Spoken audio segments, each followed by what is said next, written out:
بسم اللہ الرحمن الرحیم۔ السلام علیکم ورحمۃ اللہ وبرکاتہ۔ آپ دیکھ رہے ہیں قرآن انفارمیشن چینل اور میں ہوں قاری عبدالتواب خدری۔ آج ہمارا نیا سبق ہے تجویدی قاعدہ نمبر 3 اور وہ ہے اقلاب۔ آج کے سبق میں ہم آپ کو اقلاب کے بارے میں بتائیں گے انشاءاللہ۔ اس میں سب سے پہلی بات ہم انشاءاللہ آپ کو یہ بتائیں گے کہ اقلاب کا معنی یا اقلاب کسے کہتے ہیں۔ نمبر 2 پر اقلاب کب اور کہاں ہوتا ہے۔ نمبر 3 اقلاب کو پہچاننے کا طریقہ کیا ہے۔ نمبر 4 اقلاب کی مقدار کتنی ہے۔ اور حسب سابق ہم آپ کو اینڈ پہ اس کی مثالیں پیش کریں گے۔ آئیے ہم اس کو ترتیب سے سمجھتے ہیں۔ نمبر 1 جو ہم نے بات کی تھی کہ اقلاب کا معنی یا اقلاب کسے کہتے ہیں، تو ناظرین گرامی اقلاب قلب سے ہے جس کا معنی تبدیل ہونا ہے۔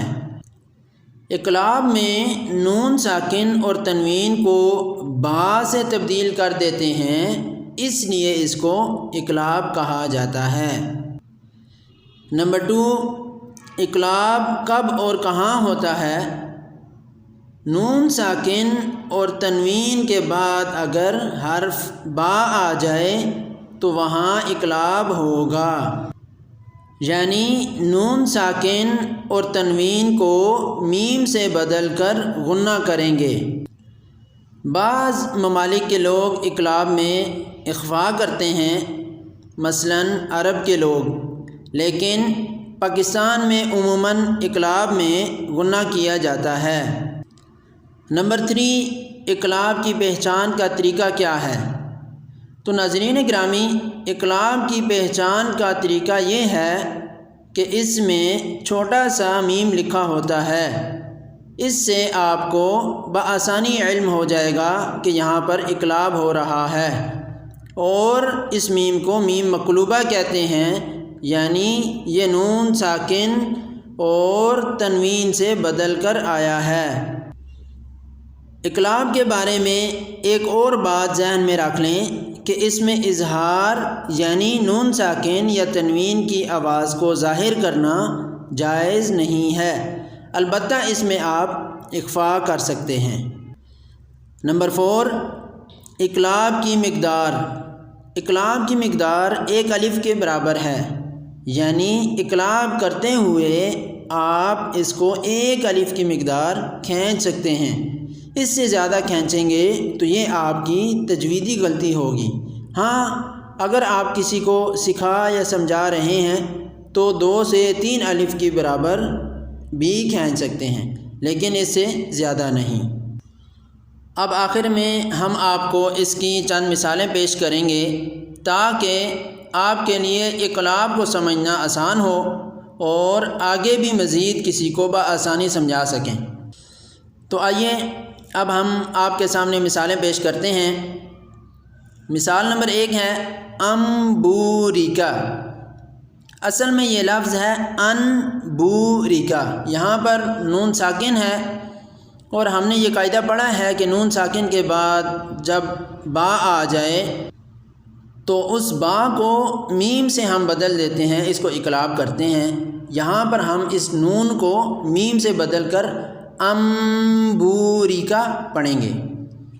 یہ نون ساکن کی مثال تھی۔ آگے ہم آپ کو تنوین کی مثال پیش کرتے ہیں۔ مثال نمبر 2 ہے سمیع بصیر۔ یہاں پر عین 2 پیش عن ہے، اس کے بعد با زبر با ہے، تو یہی قاعدہ آپ ذہن میں رکھیں کہ نون ساکن یا تنوین کے بعد اگر با آ جائے تو اس با کو، اس تنوین کو میم سے بدلیں گے اور سمیع بصیر پڑھیں گے۔ یہاں پر تنوین جو ہے وہ میم سے بدل جائے گی، اسی کو اقلاب کہتے ہیں۔ مثال نمبر 3 وہ بھی نون ساکن کی ہے بذنبہم۔ یہاں پر آپ دیکھیں کہ اوپر والی جو مثال ہے اس میں انبوریکا میں ان جو لفظ ہے وہ الگ ہے، لیکن یہاں پر ایک ہی لفظ کے اندر نون ساکن بھی ہے اور اس کے بعد پھر با بھی آ رہی ہے، اس لیے اس نون ساکن کو میم سے بدل دیں گے اور اس کو اقلاب کہتے ہیں اور اس کو بِذَنبِهِمْ پڑھیں گے۔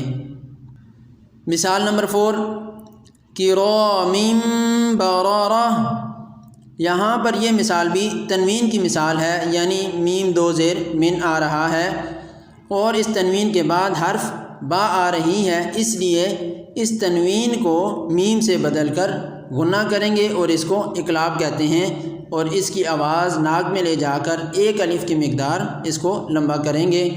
اس کو بھی ایسے ہی پڑھیں گے کِرَامٍ بَرَرَةٍ۔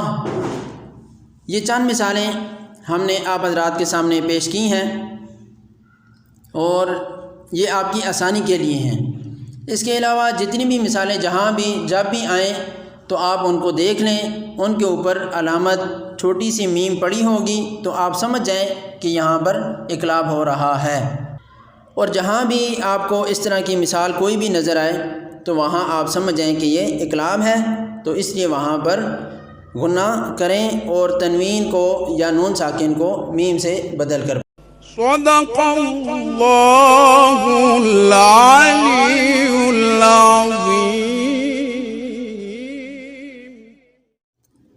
اب تک کے لیے اتنا ہی، نئی ویڈیو میں نئے سبق کے ساتھ جلد ہی آپ کی خدمت میں دوبارہ حاضر ہوں گے، تب تک کے لیے اجازت دیجیے، اللہ حافظ۔